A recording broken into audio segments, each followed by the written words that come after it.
Hello students, welcome back to food nutrition and dietetics channel. So last lecture में हमने unit 1 का chapter 2 complete किया था और इस लेक्चर में हम स्टार्ट करने वाले हैं chapter 3 which is nutrition and infection. Lecture start करने से पहले मैं फिर से वही पॉइंट्स बोलना चाहूँगा कि जो भी पॉइंट्स ऑरेंज कलर से अंडरलाइन किए गए हैं उनको आपको याद कर लेना है और जो भी ब्लैक कलर से अंडरलाइन किए गए हैं उनको बस आपको ध्यान में रखना है। और लेक्चर स्टार्ट करने से पहले और एक चीज़ मैं बोलना चाहूँगा कि हमारे सब्सक्राइबर्स तो सिग्निफिकेंटली बढ़ रहे हैं and we have finally reached 500। So मैं चाहूँगा कि ये वीडियोस आप ज़रूर अपने फ्रेंड्स के साथ शेयर करें और हमारी फैमिली को 1K तक पहुँचा सकें। ठीक है, चलिए तो अब बिना किसी देरी के स्टार्ट करते हैं।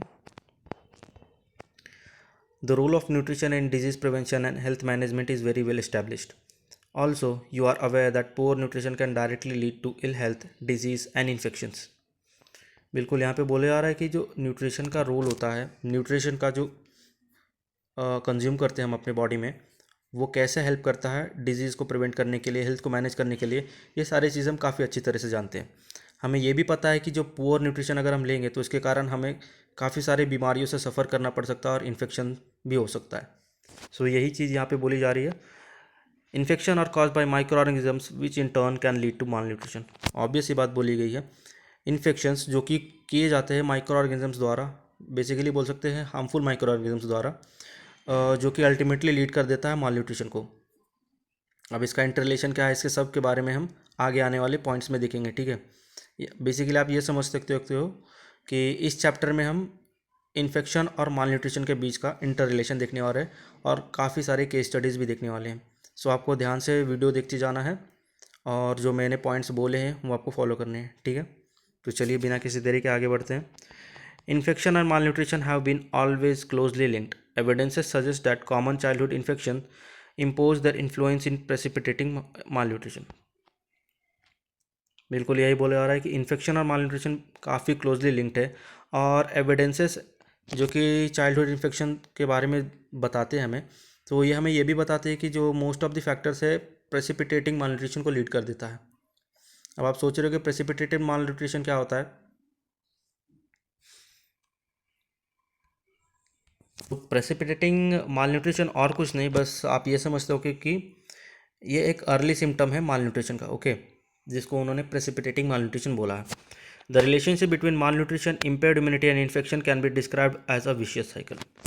और जो इन्फेक्शन और मालन्यूट्रिशन का जो इंटर रिलेशन है और जो भी उन दोनों के बीच में रिलेशनशिप है, उन दोनों को एक विशियस साइकिल के फॉर्म में डिस्क्राइब किया गया है, जो कि हम आगे आने वाले पेजेस में देखेंगे। ठीक है, चलिए।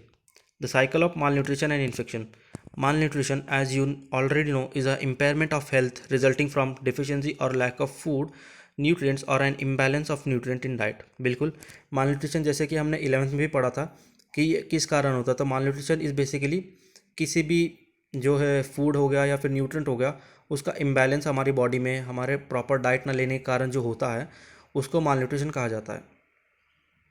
ओके, तो आप तो पहले से ही जानते हो, मैंने फिर से बता दिया।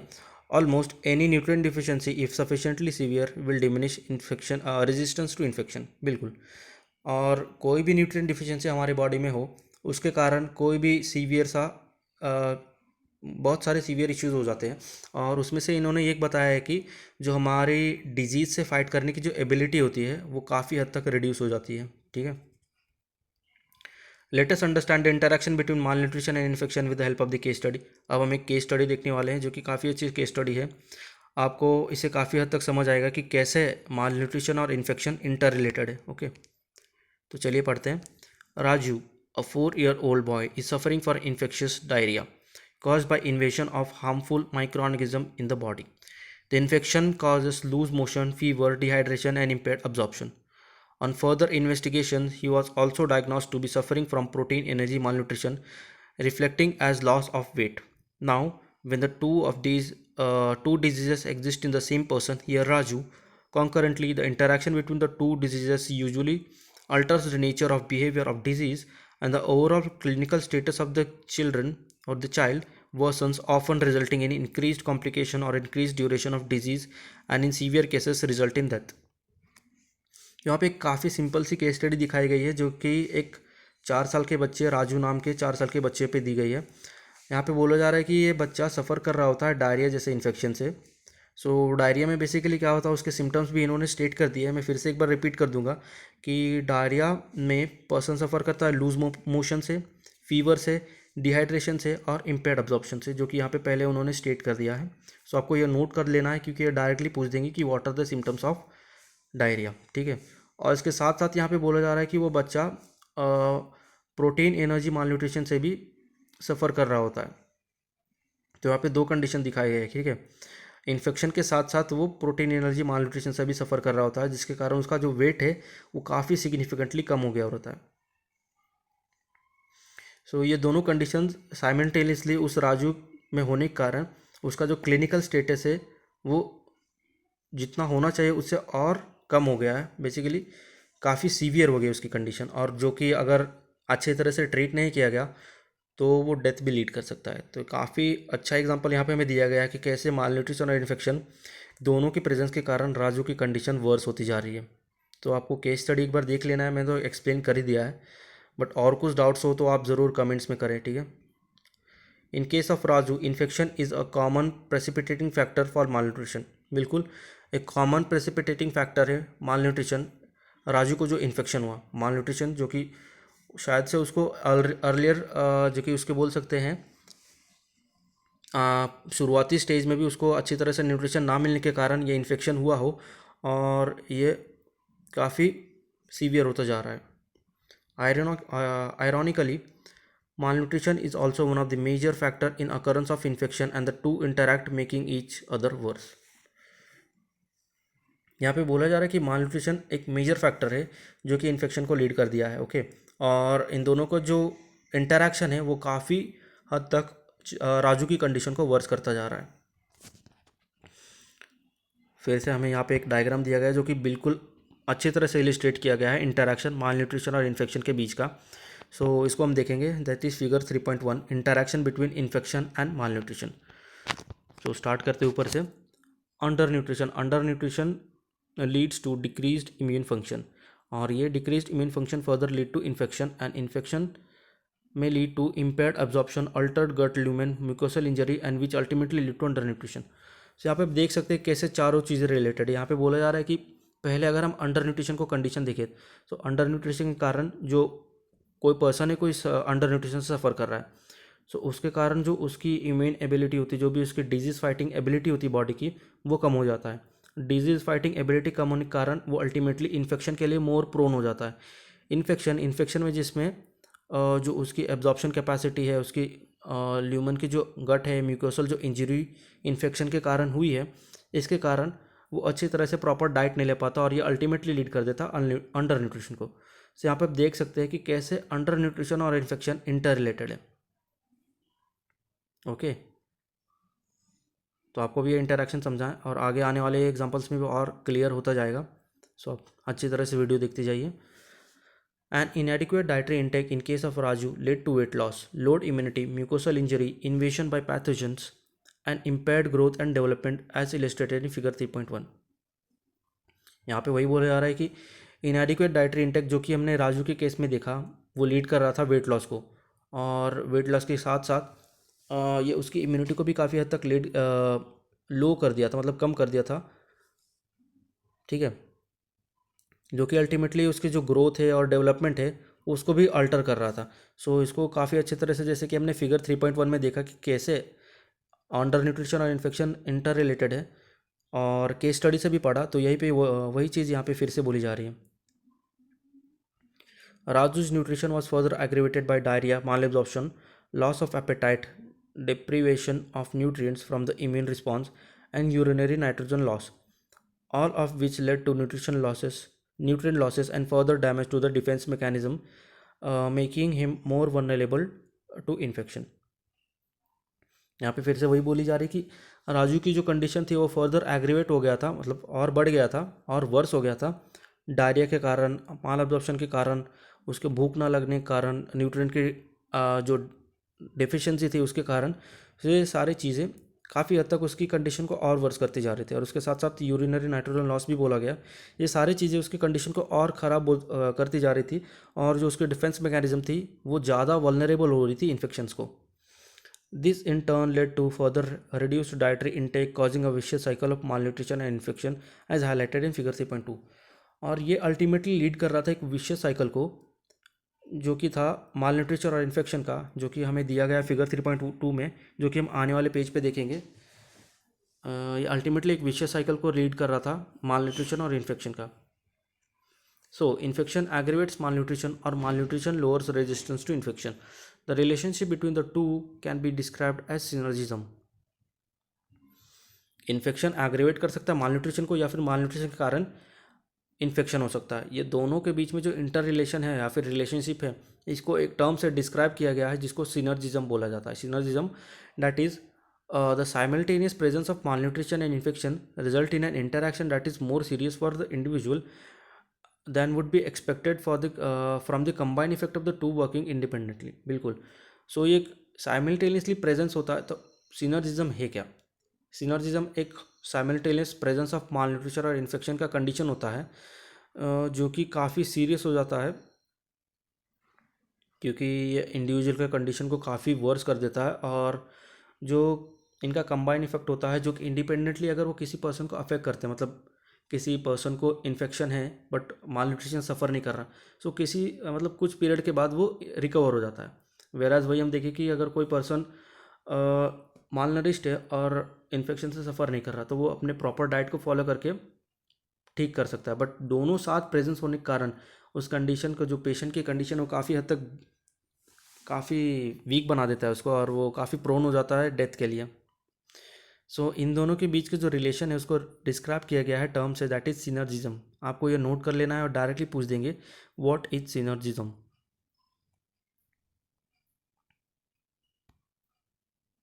Okay, so next is figure 3.2 which represents the vicious cycle of mall nutrition and infection. इसके बारे में हमने ऊपर भी बात की थी, अब देखेंगे कि क्या है ये विशियस साइकिल माल न्यूट्रिशन और इन्फेक्शन का। ठीक है, सो पहला पॉइंट बोल रहा है कि इनएडिक्वेट डाइटरी इंटेक। तो इनएडिक्वेट डाइटरी इंटेक अल्टीमेटली क्या लीड कर देता है? राइट साइड में आप देख सकते हो, weight loss, impaired growth, load immunity, mucosal damage. तो ये सारी चीज़ें लीड कर देता है इनएडिक्वेट डाइटरी इंटेक। ओके, और इन सब कारण जो भी इम्पेयर्ड ग्रोथ हुआ, लोड इम्यूनिटी हुई, इसके कारण जो पर्सन है वो डिजीज़ के लिए काफ़ी प्रोन हो जाता है, या फिर इन्फेक्शन के लिए ज़्यादा प्रोन हो जाता है। और ये डिजीज़ की सीवियरिटी और ड्यूरेशन के बेसिस पे उसकी कंडीशन और वर्स होती जाती है। और इस वर्स कंडीशन की वजह से हम देख सकते हैं यहाँ पे लेफ्ट साइड में हमें दिया है apatite loss, nutrient loss, mall absorption and alter metabolism. तो ये सारी कंडीशंस फर्दर अराइज होने लगते हैं, और इन सारे कंडीशन के कारण फर्दर एपेटाइट लॉस हो गया, तो उसके कारण वो डाइटरी इंटेक फिर से अच्छी तरह से नहीं कर पाएगा। तो आप देख सकते हैं कि कैसे ये चारों चीज़ें रिलेटेड है। इनएडिक्वेट डाइट लिया हमने तो उसके कारण वेट लॉस होने लगा, इम्यूनिटी लो हो गई, इम्यूनिटी लो होने के कारण डिजीज़ हुआ, और ये डिजीज़ अल्टीमेटली क्या कॉज कर रहा था? हमारी जो भूख की क्षमता होती है, एपेटाइट होता है, उसको लो कर दिया, जिसके कारण हम जो न्यूट्रिएंट्स ले रहे थे वो प्रॉपरली नहीं ले पाए, और फिर से इनएडिक्वेट डाइटरी इंटेक का कंडीशन अराइज हो गया। सो आप देख सकते हैं कि कैसे अच्छी तरह से अपने को एक्सप्लेन किया गया है कि इन्फेक्शन और माल न्यूट्रिशन इंटर रिलेटेड, और कैसे एक विशियस साइकिल में एक पर्सन फंस जाता है। ये काफ़ी अच्छा हमें डिपिक्शन दिया गया है, आप चाहे तो इसको नोट कर सकते हो। चलिए आगे बढ़ते हैं। The synergistic effect of malnutrition and infection often leads to high rate of child death in poor communities in India।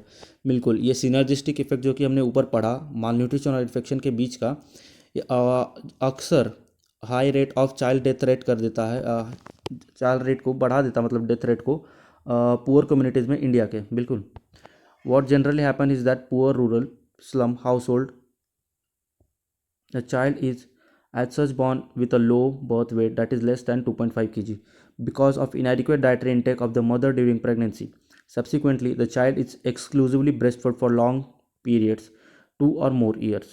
Complementary feeding, that is introduction of additional food other than breast milk, is delayed beyond 6 months of age. This triggers growth faltering, and this child growth and development slows down, uh, resulting in weight loss. In other terms, malnutrition sets in. Moreover, in view of poor environment and lack of hygiene, the children are further exposed to infection like diarrhea and respiratory tract infection. There is a reduction in food intake by the child due to the loss of appetite as a result of। तो यहाँ पे हमें इस case study में देखने के लिए मिल रहा है कि जो पुअर हाउस होल्ड स्लम्स होते हैं, वहाँ पे जो बच्चों का बर्थ होता है, उनका वेट जितना होना चाहिए दैट इज़ 2.5 kg, उससे कम होता है।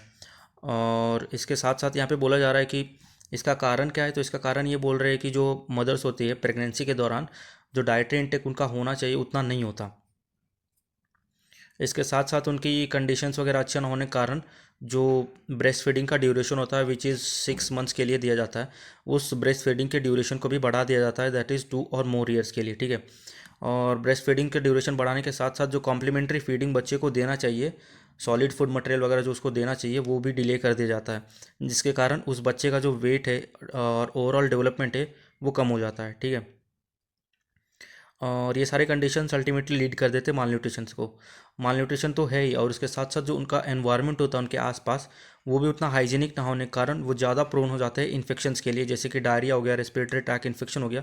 सो ये सारी चीज़ें उस बच्चे की कंडीशन को और वर्स कर रही होती हैं, ठीक है। आगे देखते हैं। The cumulative effect of dietary deficit and infection produces retardation of physical growth leading to stunting, that is short stature or low height with as compare to the normal child in children. बिल्कुल, इसका cumulative effect क्या होता है, infection और माल nutrition के presence की वजह से जो ओवरऑल फिजिकल ग्रोथ होती है बच्चे की वो कम हो जाती है, और एक कंडीशन को लीड करती है जिसको स्टंटिंग कहा गया है।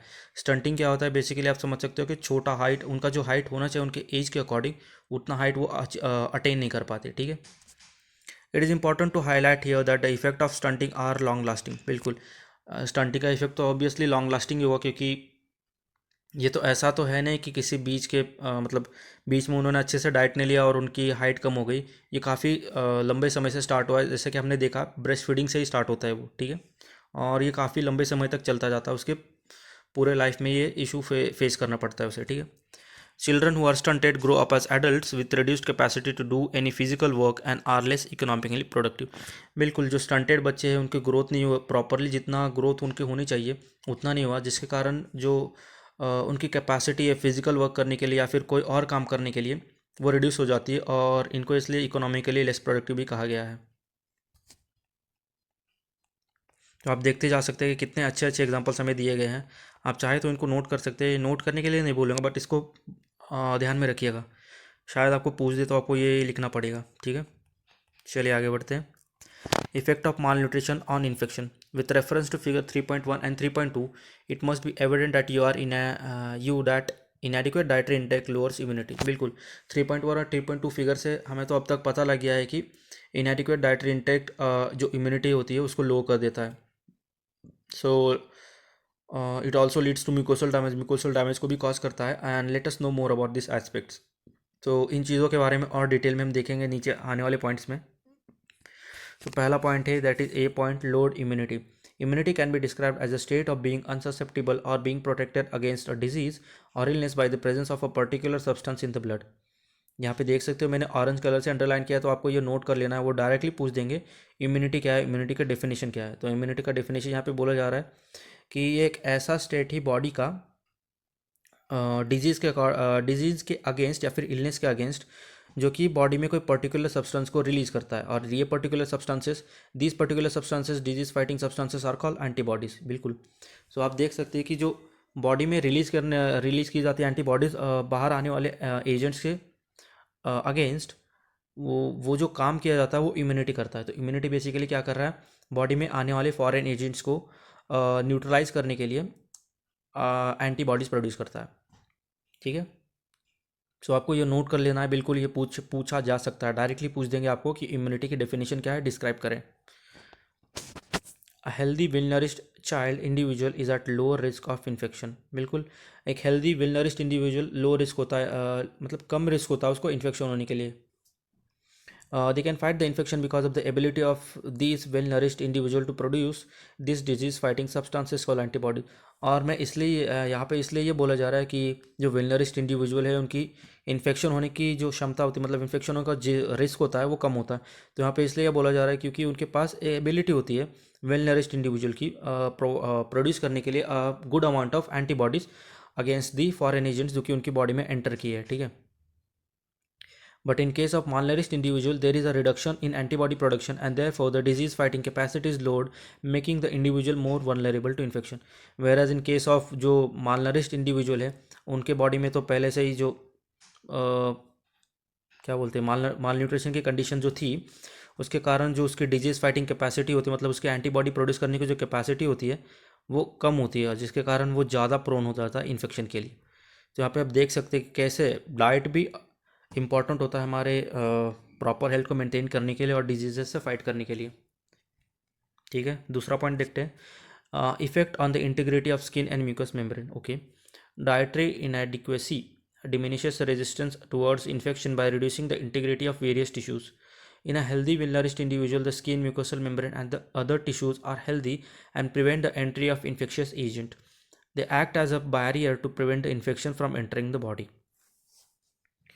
तो यहाँ पे हमें जो इंटीग्रिटी मतलब सोच सकते हैं कि स्किन और म्यूकोसल मेम्ब्रेन कैसे एक साथ काम करते हैं डिजीज़ के अगेंस्ट फाइट करने के लिए, यहाँ पे ये बोला जा रहा है, दिया गया है। ओके, सो जो डाइटरी इनएडिक्वेट मतलब इनएडिक्वेट डाइटरी इंटेक जो लोग करते हैं, बच्चे करते हैं, उसके कारण तो हमने देखा कि इन्फेक्शन से फाइट करने की एबिलिटी उनकी तो काफ़ी कम हो जाती है।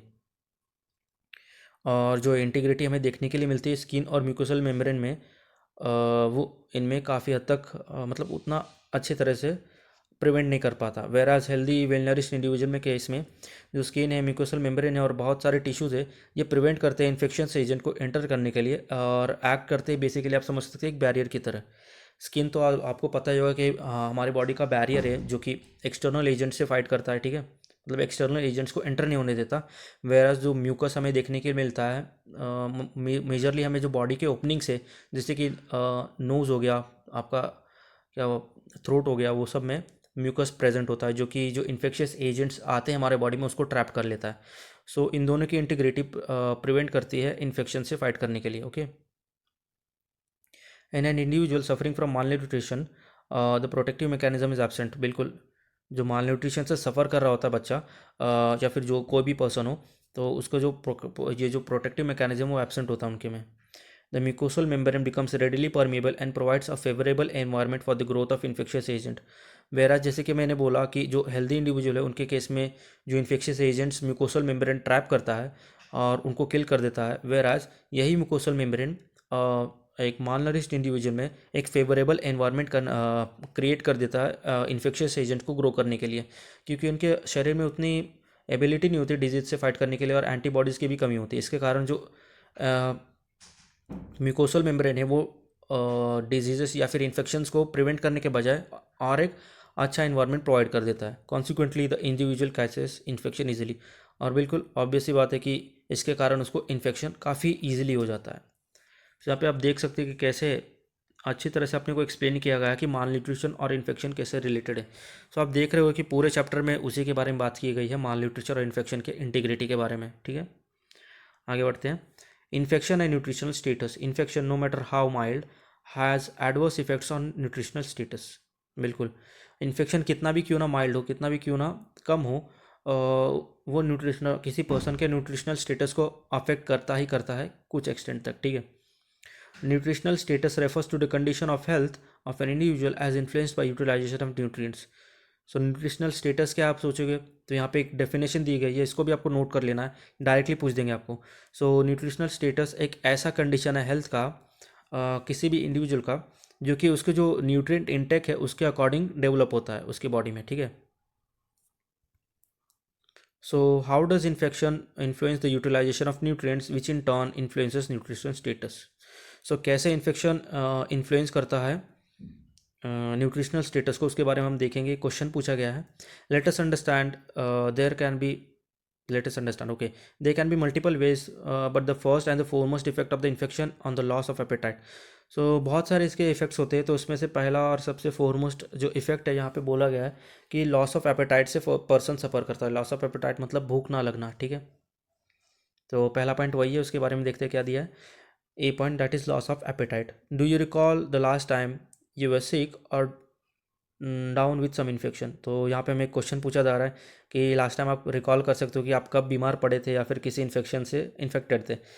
व्हाट डज यू एक्सपीरियंस, आपने क्या एक्सपीरियंस किया था। Yes, you might not have been eager to consume food or were not able to tolerate food leading to loss of appetite. यहाँ पे बोला जा रहा है कि इनके अकॉर्डिंग मतलब हम सब एक्सपीरियंस करते हैं, तो यहाँ पे बोला जा रहा है कि ज़्यादातर केसेस में जब हम बीमार पड़ते हैं तो हमें जो खाना खाने के लिए मतलब भूख नहीं लगता, खाने का मन नहीं करता कुछ। सो हम खाना को टॉलरेट नहीं कर पाते और जो भूख की क्षमता होती है वो कम हो जाती है काफ़ी हद तक। तो वही चीज़ यहाँ पे बोली जा रही है कि बीमारी के वक्त आप अच्छी तरह से मतलब भूख नहीं लगती, आपकी खाने का कुछ खाने का मन नहीं करता। Further, with the use of medicines such as antibiotics or to treat the infection, your appetite may have been affected, leading to reduced food intake. और जो जो भी इन्फेक्शन हमें हो गया उसके अकॉर्डिंग जो हम दवाइयाँ वगैरह लेते हैं, मेडिसिन्स लेते हैं, एंटीबायोटिक्स लेते हैं, सो ये और हमारी कंडीशन को अफेक्ट कर देता है और जो फूड इंटेक की जो कैपेसिटी होती है वो और कम हो जाती है, ठीक है। Now if the condition would have been prolonged, it would have led to consistent decrease in the amount of food intake leading to nutrient deficiency। और अगर ये कंडीशन ऐसा ही प्रोलॉन्ग रहा, मतलब लंबे ड्यूरेशन के लिए रहा और कंसिस्टेंट रहा, तो जो फूड इंटेक की जो कंडीशन, मतलब प्रॉपर जो फूड इंटेक करना चाहिए पर्सन को उतना नहीं कर रहा और ये काफ़ी लॉन्ग समय तक हो जाता है, तो वो न्यूट्रिएंट डिफिशिएंसी को लीड कर देता है, ठीक है। तो यही था लॉस ऑफ एपेटाइट के बारे में। मतलब बेसिकली आप समझ सकते हो कि जब हम बीमार पड़ते हैं, सो उस पीरियड के दौरान हमें कुछ खाने का मन नहीं करता, भूख नहीं लगती, और जो मेडिसिन वगैरह हम लेते हैं तो वो हमारी कंडीशन को इम्प्रूव तो करती कुछ हद तक, बट उस ड्यूरेशन के दौरान भी हमें जो कुछ खाने का मन नहीं करता। और जब ये इन्फेक्शन का जो ड्यूरेशन है वो लॉन्ग टर्म हो जाता है, तो उस कंडीशन में हमें न्यूट्रिएंट डिफिशिएंसी से सफ़र करना पड़ता है, ठीक है।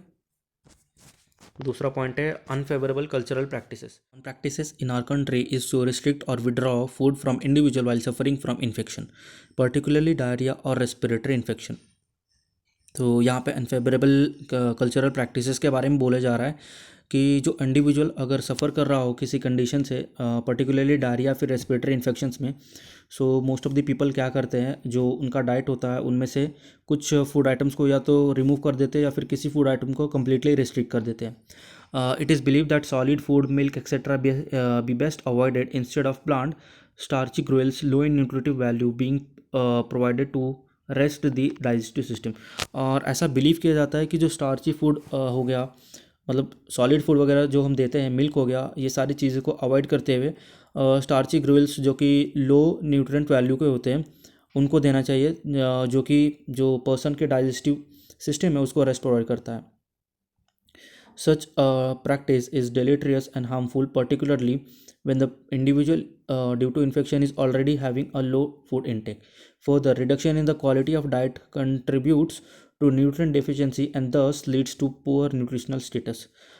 तो ऐसी प्रैक्टिसेस जो कि हमने ऊपर देखा कि काफ़ी सारी चीज़ों को रेस्ट्रिक्ट कर दिया गया या फिर विड्रॉ कर दिया गया उसके डाइट से, और जो न्यूट्रिएंट वैल्यू वाले अच्छे न्यूट्रिएंट वाले फूड आइटम्स हैं उसको रिड्यूस करके लो न्यूट्रिएंट वाले फूड्स को इंक्लूड कर दिया। तो ऐसा सारे प्रैक्टिसेस काफ़ी डिलीटरियस या फिर हार्मफुल हो सकते हैं उस पेशेंट के लिए, क्योंकि वो ऑलरेडी इतने सीवियर इन्फेक्शन से सफ़र कर रहा है जिसमें उसकी बॉडी से काफ़ी अमाउंट में, अगर डायरिया हम ले लें तो काफ़ी अमाउंट में वाटर लॉस हो रहा है और उसकी जो न्यूट्रिशनल स्टेटस है वो घटती ही जा रही है।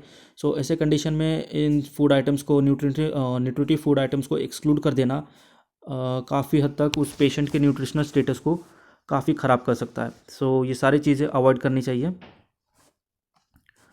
Next is decreased intestinal absorption. The main function of intestine is to digest, absorb and propel food along its length. During the course of infection, all these functions are affected. बिल्कुल, intestine का main function क्या होता है? Digest करना, absorb करना और उसको जो अब्जॉर्ब फूड मटेरियल है उसको आगे की तरफ भेजते रहना। सो ये सारे फंक्शंस होते हैं इंटेस्टाइन के, और ये सारे फंक्शंस इन्फेक्शंस के दौरान अफेक्ट हो जाते हैं। Infection can change to the epithelial membrane leading to malabsorption. Any decrease in the absorption of nutrients can further lead to deficiency. और जो पर्सन फिर इन्फेक्शन से सफ़र कर रहा है, ये इन्फेक्शन फर्दर जो एपिथेलियल मेम्ब्रेन होता है अपने इंटेस्टाइन का, उस मेम्ब्रेन को अफेक्ट करता है और जो उसकी एब्जॉर्प्शन कैपेसिटी होती है उसको रिड्यूस कर देता है, जिसके कारण एक कंडीशन अराइज होती है जैसे कि माल एब्जॉर्प्शन। और ये माल एब्जॉर्प्शन क्या करता है, जो लॉन्ग टर्म के लिए अगर ये रहा तो उस पर्सन में डेफिशिएंसी डिसऑर्डर कॉज कर सकता है। For example, in children suffering from infectious diarrhea, protein absorption from the intestine may reduce as much as 40%. Other evidences suggest that in the children with acute diarrhea and respiratory infection, only 30 to 70% of ingested vitamin A is absorbed. So यहाँ पे हमें एक example दिया गया है कि कोई बच्चा है जो कि सफ़र कर रहा होता है डायरिया से और उसके साथ साथ प्रोटीन एब्जॉर्प्शन से, मतलब प्रोटीन एब्जॉर्प्शन जो नॉर्मली होती है उसकी बॉडी में वो रिड्यूस हो जाती है एज मच एज 40% तक, और उसके साथ साथ जो डायरिया से वो सफ़र कर रहा होता है और एक्यूट डायरिया, या फिर कोई भी हो सकता है, डायरिया ले लो या फिर रेस्पिरेटरी इन्फेक्शन ले लो, ये जो उस पर्सन की जो विटामिन ए को एब्जॉर्ब करने की जो कैपेसिटी होती है, जो भी इसकी एबिलिटी होती है 30%, 30 to 70% तक, काफ़ी हद तक वो भी रिड्यूस हो जाता है, और केवल 30 to 70% वो एब्जॉर्ब कर पाता है। मतलब नॉर्मली हमारी बॉडी क्या 100% अब्जॉर्ब कर लेती है ना, यहाँ पे बोला जा रहा है कि उसकी जो इंजेक्शन की कैपेसिटी होती है या फिर उस वाइटामिन को एब्जॉर्ब करने की जो कैपेसिटी होती है, वो केवल 30 से लेकर 70% तक पहुँच जाती है। ठीक है। Poor absorption thus leads to nutrient deficiency disorder influencing nutritional status. और इसके साथ और ये पोर एब्जॉर्प्शन फर्दर क्या लीड करता है न्यूट्रिएंट डिफिशियंसी डिसऑर्डर को, जो कि अल्टीमेटली अफेक्ट करता है उस पर्सन के न्यूट्रिशनल स्टेटस को। सो यहाँ पे आप देख सकते हैं कि कैसे इंटेस्टाइन का जो अब्जॉर्प्शन कैपेसिटी है, उसके रिडक्शन से भी कैसे न्यूट्रिशनल स्टेटस को अफेक्ट किया जा सकता है। जैसे कि यहाँ पे एग्जांपल दिया गया है डायरिया या फिर रेस्पिरेटरी ट्रैक इन्फेक्शन में, जहाँ पे जो इंटेस्टाइन की एब्जॉर्ब करने की कैपेसिटी थी प्रोटीन की, वो 40% तक रिड्यूस हो गया। और वेराज वही वाइटामिन ए के केस में जो कैपेसिटी 100% की होनी चाहिए, वो 30 से 70% तक ही रह जाती है। ठीक है। अगला है worm parasite infection. Also, there are documented reports implicating intestine worm parasitic infections with poor nutritional status। बिल्कुल, वर्म या फिर पैरासाइटिक इन्फेक्शंस भी काफ़ी हद तक जो उस पर्सन की इंटेस्टाइनल जो कैपेसिटी है एब्जॉर्ब करने की, उसको रिड्यूस कर देता है, जो कि फर्दर अल्टीमेटली वही न्यूट्रिशनल स्टेटस को रिड्यूस कर देता है उस पर्सन के। Hook worm, round worm infection, amoebiasis, giardiasis is amongst the most common intestinal parasitic infections worldwide।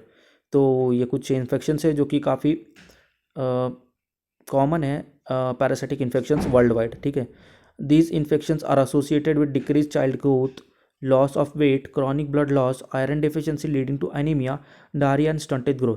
सो ये सारे इन्फेक्शंस एसोसिएटेड होते हैं चाइल्ड की जो ग्रोथ होती है उसको रिड्यूस करने के लिए, वेट लॉस करने के लिए, क्रॉनिक ब्लड लॉस मतलब जो ब्लड लॉस है उसको करने के लिए, और जो आयरन डिफिशियंसी हमें देखने के लिए मिलती है एनीमिया के कंडीशन में, डायरिया में और स्टंटेड ग्रोथ में, ये सारी चीज़ों को अफेक्ट करता है। ठीक है।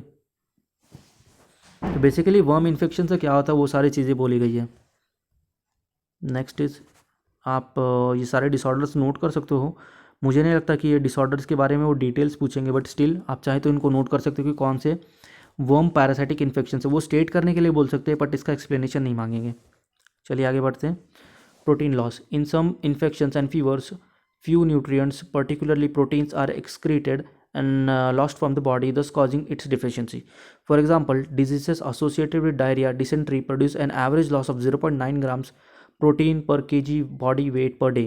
Higher losses are observed with typhoid fever and other acute infections, reaching 1.2 gram protein per kg body weight per day. सो अगला पॉइंट हमें यहाँ पे बोला गया कि प्रोटीन लॉस के बारे में, कुछ इन्फेक्शंस या जो कि पर्सन सफ़र कर रहा है या फिर जो फीवर वगैरह पर्सन को होता है, सो उस कंडीशन में हमें काफ़ी हद तक प्रोटीन लॉस कर देखने के लिए भी मिलता है। तो इसका एग्जांपल हमें दिया गया है डिसेंट्री का। डिसेंट्री के केस में क्या होता है, जो एवरेज प्रोटीन का लॉस होता है वो 0.9 ग्राम्स प्रोटीन पर KG body weight per day. मतलब हर रोज़ 0.9 ग्राम प्रोटीन पर केजी वेट, मतलब जितना उस पर्सन का वेट है उसके वेट का समझ सकते हैं 0.9 ग्राम। ठीक है। मतलब मैं एग्जांपल से समझाना चाहूँगा कि ये 0.9 ग्राम प्रोटीन पर KG body weight per day का मतलब क्या होता है। सो आप एक एग्जांपल ले लें कि कोई पर्सन है जिसका वेट 70 kg, ओके। तो 70 kg के वेट वाले पर्सन में 0.9 ग्राम्स प्रोटीन, जो 70 kg का पर्सन है, राइट। तो उसमें से अगर 1 kg हम कंसिडर करें और उस 1 kg में से जो 0.9 ग्राम प्रोटीन है, ठीक है, आप समझ पा रहे होंगे कि उस कोई पर्सन है 70 kg का और उसका जो बॉडी मतलब 1 kg का वेट अगर हम हटाएं, मतलब कंसिडर करें कि उसका 1 kg वेट में जो 0.9 ग्राम प्रोटीन है वो लॉस हो रहा है हर रोज़। सो आप समझ सकते हैं कि कैसे प्रोटीन का लॉस हो रहा है उसके बॉडी में। सो ये कंडीशन अराइज हो जाती है डिसेंट्री के केस में। ठीक है। और हायर लॉसेस, प्रोटीन के लॉसेस हमें टाइफाइड फीवर में देखने के लिए मिलते हैं, जहाँ पे जो प्रोटीन लॉस का जो रेट होता है विच रीच अबाउट 1.2 ग्राम प्रोटीन पर KG body weight per day. ठीक है। सो आप यहाँ पे ये नोट कर सकते हो, क्योंकि डायरेक्टली ये पूछ सकते हैं कि किसका क्या रेट है और डिसेंट्री में क्या होता है। Okay, such losses therefore contribute to the increase requirement of protein rich food during infection and fevers. सो ऐसे लॉसेस फर्दर कंट्रीब्यूट कर देते हैं जो प्रोटीन रिच फूड है उनको उनके डाइट में इंक्लूड करने के लिए इन्फेक्शन के दौरान और फीवर के दौरान। ठीक है, from the discussion about it must be evident that you that the overall effect of the infection on the nutritional status is substantial. In context of the developing countries like India, where a large number of children are already on a deficient diet and malnourished, the coexistence of an infection in the same child is producing an effect that is beyond the summed effect if expected from the two conditions acting alone. सो ऊपर किए गए discussion से यहाँ पे ये देखा जा सकता है कि जो ओवरऑल न्यूट्रिशनल स्टेटस हमें देखने के लिए मिलता है डेवलपिंग कंट्री जैसे कि इंडियाज़ में, वो काफ़ी कम हो जाता है। तो कैसे कम होता है, जैसे कि हमने ऊपर देखा कि कैसे माल न्यूट्रिशन और इन्फेक्शन दोनों प्रेजेंट होने के कारण उसका कंडीशन वर्स होता जाता है, और ये कंडीशंस काफ़ी हद तक उस पर्सन की कंडीशन का मतलब जो न्यूट्रिशनल स्टेटस है उसको लो कर देता है। ये कोएग्जिस्टेंस काफ़ी ख़तरनाक हो जाता है और अफेक्ट करता है उस पेशेंट की कंडीशन को। ठीक है, सो यही था ये चैप्टर। इसके साथ यहाँ पे एक एक्सरसाइज दिए गए हैं जिसमें से क्वेश्चन है। सो आप चाहें तो ये क्वेश्चंस लिख सकते हैं। नेक्स्ट लेक्चर से हम स्टार्ट करेंगे chapter 3। Okay, thanks for watching.